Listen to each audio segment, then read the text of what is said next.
আসসালামু আলাইকুম সবাইকে ওয়েলকাম আজকের ভিডিওটি স্কিপ না করে পুরো রেসিপিটি দেখার জন্য অনুরোধ রইল।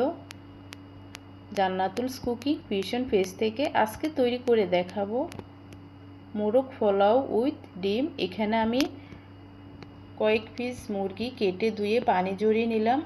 এখন মশলা দিয়ে ম্যারিনেট করে রেখে দিব। দিয়ে দিলাম লবণ পরিমাণ মতো। টক দই যদি হাতের কাছে না থাকে এভাবে টক দই বানিয়ে দিবেন। হাফ কাপ লিকুইড দুধ গরম করে ঠান্ডা করে এখন ভিনেগার অথবা লেবুর রস দিয়ে এভাবে টক দই বানিয়ে নেবেন। দিয়ে দিলাম লাল মরিচ গুঁড়ো, আদা, জিরা গুঁড়া, রসুন বাটা, রাঁধুনি গরম মশলা দিয়ে 1 থেকে 2 মিনিট এখন ম্যারিনেট করে রেখে দিব। এখানে হাফ কেজির উপরে চিনি গুঁড়া পোলাও চাল ধুয়ে পানি ঝরিয়ে নিব। চুলায় একটি ফ্রাই প্যান বসিয়ে দিয়ে দিব পরিমাণ মতো রান্নার রেগুলার তেল যে পরিমাণে খাবেন সেই পরিমাণে দিবেন। দিয়ে দিলাম এখানে পেঁয়াজ কুচি। এখন বেরেস্তা করে নিব। যখন বাদামি কালার হয়ে আসবে তখন অর্ধেক পেঁয়াজ উঠিয়ে রাখবো পরিবেশনের জন্য, আর অর্ধেকটা এখন মুরগির সাথে রান্না করব। দিয়ে দিব এলাচ, দারচিনি, তেজপাতা ভালো করে ধুয়ে নিলাম। এখন 1 মিনিট ভালো করে নেড়েচেড়ে ভেজে নিব। অল্প পরিমাণ আদা এবং রসুন বাটা দিব সয়া সসটা না থাকলে নাও দিতে পারেন। 1 থেকে 2 মিনিট নেড়েচেড়ে দিয়ে দিব এখানে কাজু বাদাম বাটা, চীনা বাদাম বাটা। আপনারা চাইলে চীনা বাদামও দিতে পারেন, কিন্তু যে কোনো একটি বাদাম দিলে খেতে কিন্তু খুবই দারুণ লাগে এবং কালারটা খুবই সুন্দর আসে। এখন একে একে রেস্টে রাখা মুরগি দিয়ে দিলাম, বাকি মশলাগুলো দিয়ে দিব। দিয়ে 1 থেকে 2 মিনিট রান্না করব। যখন ঝোল শুকিয়ে আসবে তখন দিয়ে দিব এখানে স্বাদ মতো চিনিটা আপনারা চাইলে দিবেন, না চাইলে স্কিপ করতে পারেন। পরিমাণ মতো লবণটা কিন্তু দেখি শুনেই দিব, লাগলে কিন্তু পরে দেয়া যায়। কয়েকটি আস্ত গোটা কাঁচামরিচ দিয়ে দিলাম। দিয়ে যখন তেল উপরে উঠে আসবে তখন পরিমাণ মতো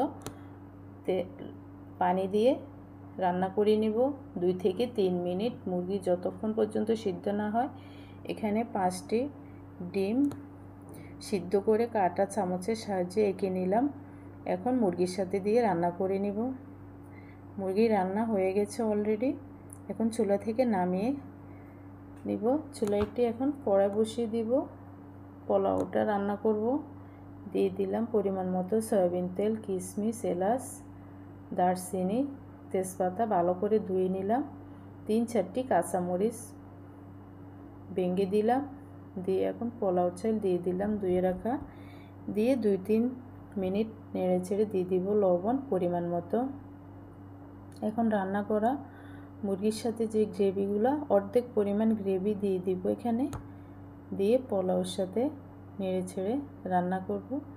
আপনারা চাইলে নাও দিতে পারেন গ্রেভিটা, আমার কাছে দিলে কিন্তু খেতে ভালো লাগে। তো দিয়ে দিব এখানে ফুটন্ত গরম পানি পরিমাণ মতো। দিয়ে হাই হিটে 1 থেকে 2 মিনিট রান্না করব।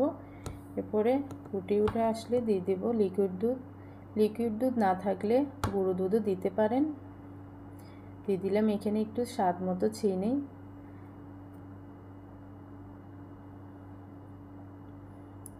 এরপরে ঢাকনা দিয়ে রেখে দিব।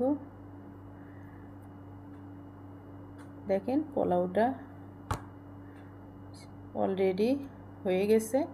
এখন ঢাকনা দিয়ে চুলায় একটি তাওয়া বসিয়ে তার উপরে বসিয়ে রাখবো 2 থেকে 3 মিনিট। রেসিপিটি যদি ভালো লেগে থাকে অবশ্যই এই ছোট পেজটিতে লাইক ফলো দিয়ে অবশ্যই পাশে থাকবেন এবং আমার ছোট্ট ইউটিউব চ্যানেলটি সাবস্ক্রাইব করে দিবেন। আর ভিডিওটি স্কিপ না করে দেখার অনুরোধ রইল সবাইকে। এখন লেয়ার করে দিব আমি। তো আমি অর্ধেক পরিমাণ পোলাও উঠিয়ে রাখলাম। এখন একে একে রান্না করা মুরগি দিয়ে দিব গ্রেভি সহ। দিয়ে এখন দিয়ে দিব পেঁয়াজ বেরেস্তা এবং কাঁচামরিচ দিয়ে এখন